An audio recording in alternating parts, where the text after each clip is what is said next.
avalanche, like a volcano, like an earthquake, an eruption. Push, push, over me,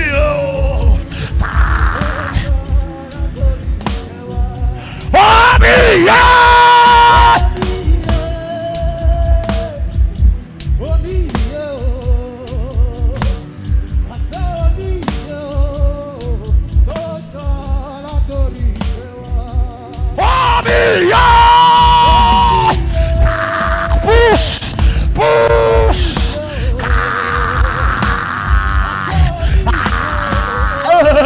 He said, right. Omi Iye.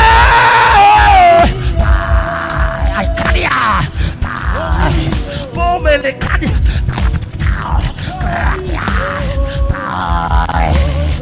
Push.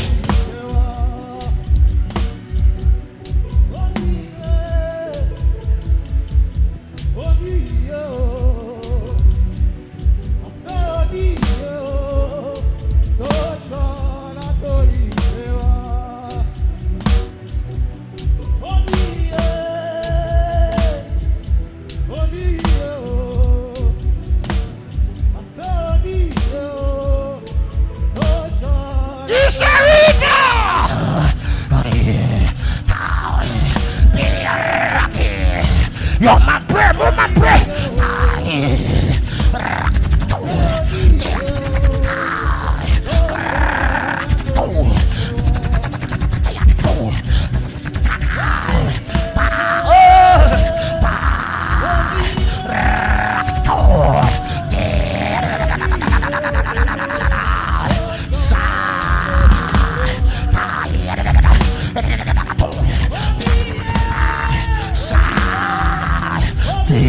Drink, drink, drink.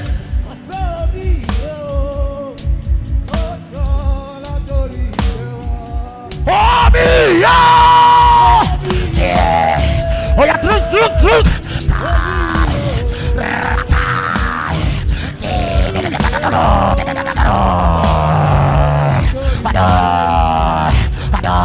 Push, push.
Whosoever is thirsty, come and drink.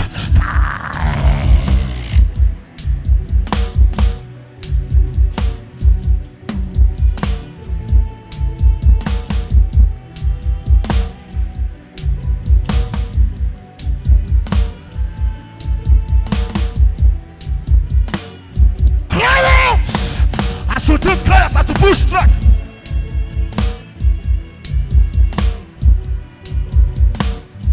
Everybody raise your hand, raise your hand.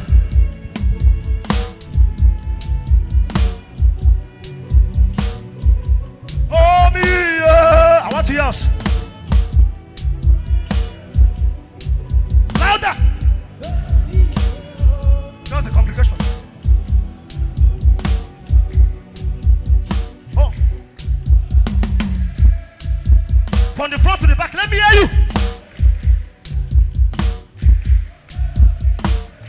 Louder, louder, louder. Omi Iye.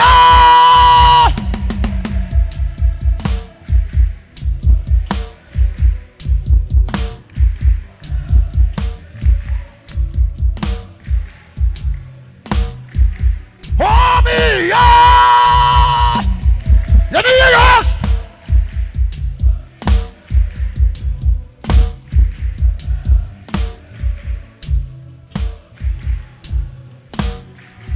Omi Iye. Louder, louder, louder.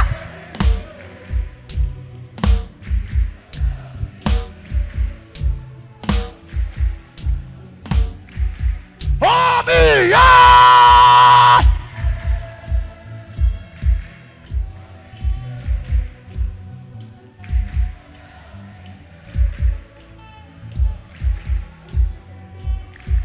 Omi Iye. Louder, louder, louder.